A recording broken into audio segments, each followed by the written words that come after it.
공수처의 법조팀 취재 기자들이 나가 있는데요. 여기서 현장을 연결해 보도록 하겠습니다. 김영수, 김철희 기자 나와주시죠. 네, 이어서 고위공직자범죄수사처에서 관련 소식 전해드리겠습니다. 저희가 오늘 새벽부터 윤석열 대통령에 대한 체포영장 집행 소식을 전해드리고 있습니다. 일단 김철희 기자가 지금까지 상황 간단히 정리 한번 해주시죠. 네, 저희가 여기 도착했던 시각이 새벽 5시 반 40분쯤이었던 것 같은데요.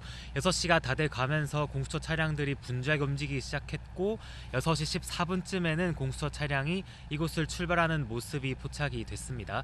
이후 1시간 정도 뒤에 공수처 차량이 관저에 도착한 화면까지 확인이 됐고요. 8시쯤 돼서는 수사관들이 내려서 경호처와 협의를 시작을 했고 8시가 넘어가면서부터는 안쪽으로 진입하는 것까지가 확인이 됐습니다. 공수처에서 체포영장 집행 사실을 공식적으로 알렸던 시각이 아침 8시 3분쯤이고요. 이후 집행을 이대환 부장검사가 하고 있는 것으로 파악이 됐습니다. 현재 서울 한남동 관저에서 체포영장을 집행하고 있는 인원이 공수처가 30명, 경찰 특수단이 120명 정도에서 150명 정도가 되는데요. 저희가 아까 화면에서 봤던 지금도 보이는 저 1차 저지선을 통과한 시각, 또 나중에 2차 저지선까지 통과한 시각은 오전 9시 50분쯤으로 현재 파악이 됩니다. 이후 관저 앞까지 진입을 해서 경호처장에게 체포영장을 제시하고 협조를 요청을 했는데 경호처장이 경호법상 경호구역이라는 이유를 들면서 수색 불허 입장을 밝힌 것으로 보입니다. 저희가 계속 관저 쪽 화면도 보여드리고 있는데 현재까지 아직 공수처 인원들이 투입된 것 같지는 않습니다. 네, 저희 현장 취재진들이 많이 나가 있는데 카메라로 확인할 수 있는 것이 이 정도 화면입니다. 그렇기 때문에 경호처장과 공수처를 포함한 공조본의 어떤 협의 내용까지는 구체적으로 알 수 없는 상황이고요. 이 경호처가 막아서고 있는 근거가 대통령 경호법에 나와 있습니다. 경호처는 대통령과 그 가족을 경호하게 돼 있는데 경호처장의 경우 업무 수행에 필요하다고 판단되는 경우 경호구역을 지정할 수 있고요. 질서 유지, 경호구역 안에서 질서 유지, 교통관리, 검문 검색, 출입 통제까지 할 수 있습니다. 이게 경호처가 지금 체포영장 집행을 막아서는 근거고요.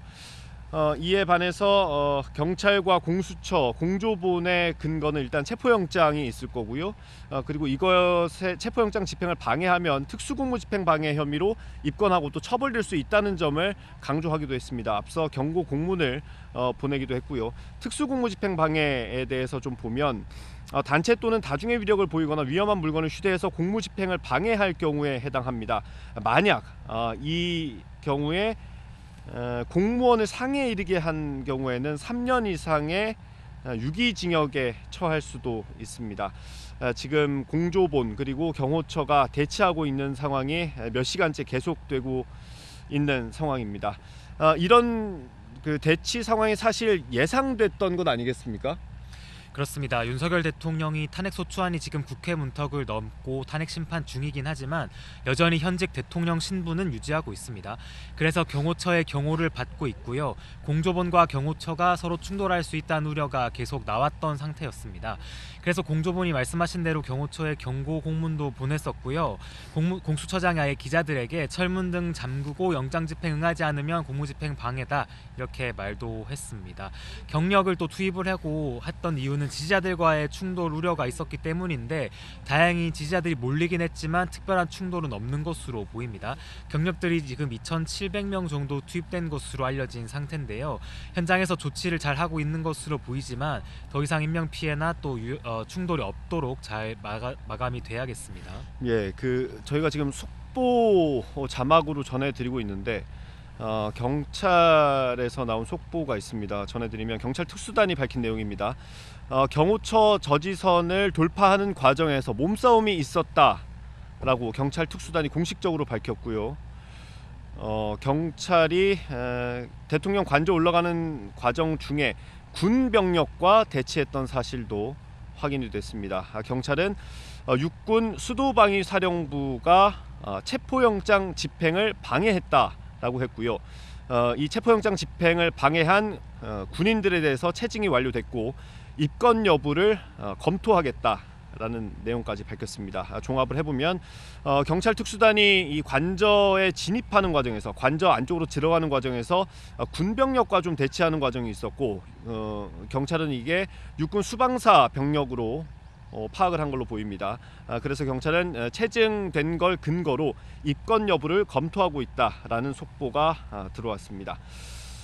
네, 김철희 기자. 그러면 윤석열 대통령에 대한 체포 영장 집행이 되면 그 체포 과정은 어떻게 되는 겁니까? 네, 현재 체포영장 원본을 가지고 공수처 검사들과 수사관들이 관저로 가 있습니다. 대통령을 만나게 되면 체포영장을 제시하고 미란다 원칙도 고지하게 됩니다. 여기서 체포영장에 대한 사유를 설명하게 되고요. 여기서 17에서 18km 정도가 떨어져 있으니까 빠르게 이동하면 20분 정도면 도착이 가능합니다. 아침처럼 물론 통제가 없으면 1시간 정도가 걸릴 수도 있기는 한데요. 만약에 통제가 이루어지면 20분이면 도착이 가능할 것으로 보입니다. 네, 지금 몇 시간째 대통령 관저 앞에서 대치하고 있다라는 소식 전해드렸고요. 저희는 추가되는 소식이 있으면 다시 한번 전해드리도록 하겠습니다. 상암동 스튜디오 나와주십시오.